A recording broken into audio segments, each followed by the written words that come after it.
What up, though, y'all? It's Chris. Appreciate you connecting with me while I'm out getting 10,000 steps in. Yes, I'm outside again. No, the weather has not gotten better. It's still cold than a mofo, but I'm poking my head out here and there to make an effort to get a few in. It's been the single digits of temps, which is not fun, but here I am.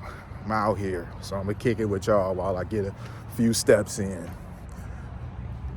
We're gonna get into this particular topic of Skip Bayless. You know, him and Fox Sports, they being sued right now by the former hairstylist. And I saw Stephen A. Smith.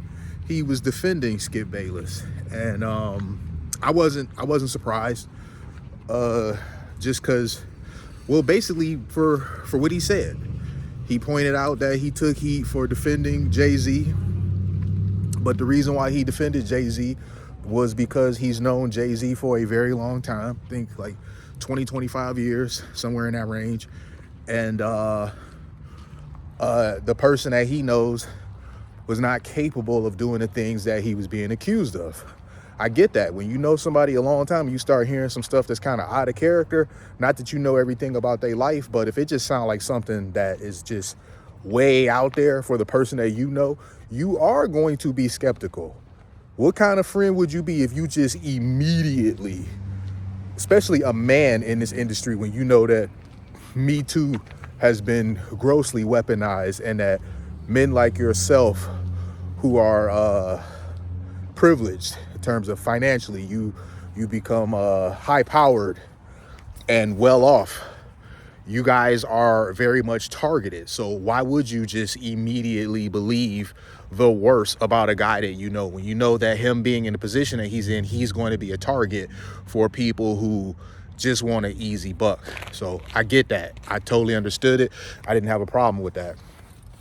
But he continued on saying that this is also why he's not exactly quick to jump on believing that Skip Bayless did anything either, because just like he knows that Jay-Z, or he believed that Jay-Z incapable of doing the things he's being accused of, he said he believes the same for Skip Bayless, that the guy that he knows is not capable of doing what he's being accused of.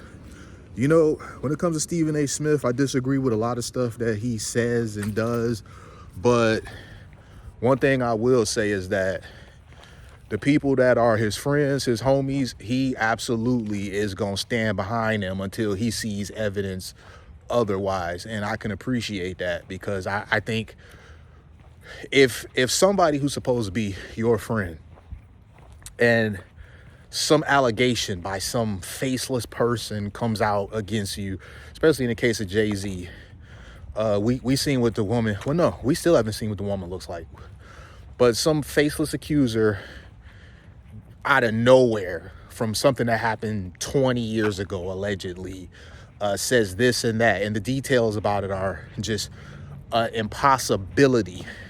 Why would you buy into that? Why would you jump onto the same tip that outlets like the Shade Room been on and start trying to throw your boy under the bus for clicks? That's crazy. So I can appreciate him having his peeps back, because I'm the same way. And his defense for Skip, it actually really cracked me up, because I had the same defense for one of my friends. Basically, he's saying that Skip not dropping cash like that. The offer of 1.5 million to bang a single mom, he's not believing that. I mean, honestly, most of us aren't believing that anyway, which is why the Skip Bayless part, even though the suit is against him, the lawsuit is against Skip Bayless, but because the lawsuit against him sounds so ridiculous on his face, him paying $1.5 million to bang a single mom, nobody really is buying that, which I think is funny, because even your most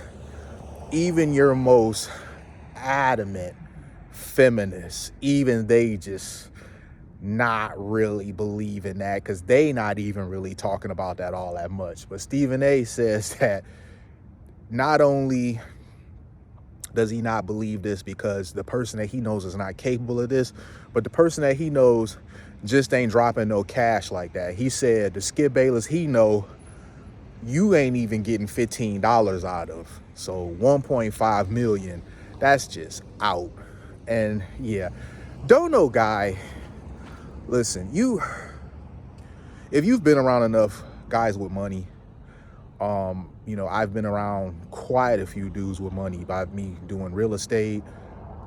Ain't no dudes with money that are self-made dropping no cash like that on no box. I can just tell you that, just point blank period. No dude that's self-made with money like that is spending on no box, no 1.5 million. Ain't no box worth that price. I'm sorry, that's just not happening. You could think your box is worth that much all you want, but what you think it's worth don't really matters. It's what the market is willing to pay for it that matters, and the market is never willing to pay that. Because Skip Bayless, if he just wants some box, he has access to plenty. He has access to plenty. Skip Bayless, even at the age that he is and looking, pretty old, still has access to young, hot women that if he just wants to get a few off, he can get access to it from them, have them sign an NDA and all that. Skip Bayless is very connected, and you know that the dudes in his circles, they always have access to women. So it's just not believable that Skip Bayless would do something like this. And the reason why I believe Stephen A about the being frugal part is because I have a friend, really good friend of mine, that's also frugal. And this was like way back when we worked at GameStop. There was an accusation that he stole a bunch of games, drove to a GameStop out in the middle of nowhere. Now, mind you, the GameStop that we worked at was in Fairlane Mall in Dearborn. I think they accused him of taking the games all the way out to Chesterfield and trading them in. Now, this is when the PS2 was the hot one. And the games that went missing, they were all old PS1 games that only had buyback value of $1 or $2 each.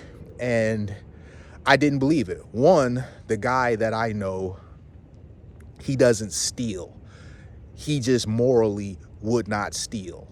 That's just not him, not in his character. So I didn't believe it. And two, he was very cheap. This is a man that has always, and to this day, he's just as cheap.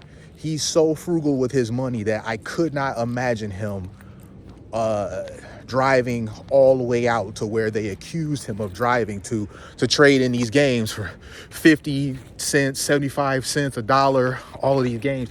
It just wouldn't have been worth it for him. So I did not believe it. When I was told about this, I refused to believe it.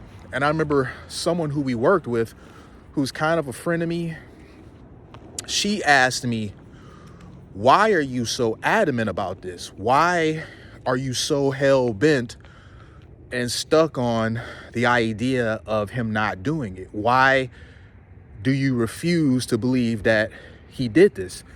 And I said to her, because I know him and he would never do this. So until I see some video evidence that he did this, I'm not going to believe it. The person that I know would never do this. And it turns out he didn't do it. See, back then, GameStop with the trade-in, it wasn't like how it is now. Back then, they would take your ID and they would fill out this log with your information, your name, your driver's license number, your phone number. So whoever went out there was impersonating him. They put down his name, but they did not have a driver's license number.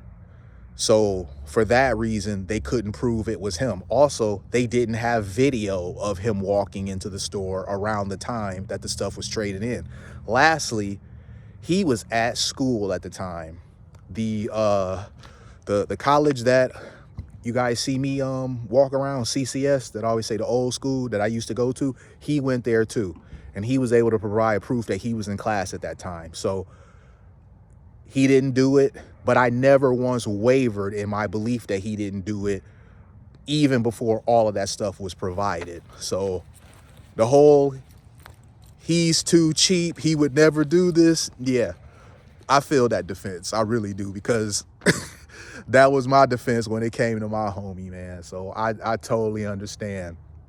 I think that's an interesting term, but none of us believe that he paid or offered to pay 1.5 million for some box anyway. Not when he can, just the lifestyle that he represents. He's a well-to-do guy. He's got a lot of money. Women will be willing to jump in his car and do whatever with him without him spending anything, just for the experience of being in the circles that he's in. So no, he don't gotta drop 1.5 million for any chick ever. I'm gonna leave it there though, y'all. You guys let me know what you think. I'll holler at you soon. Peace.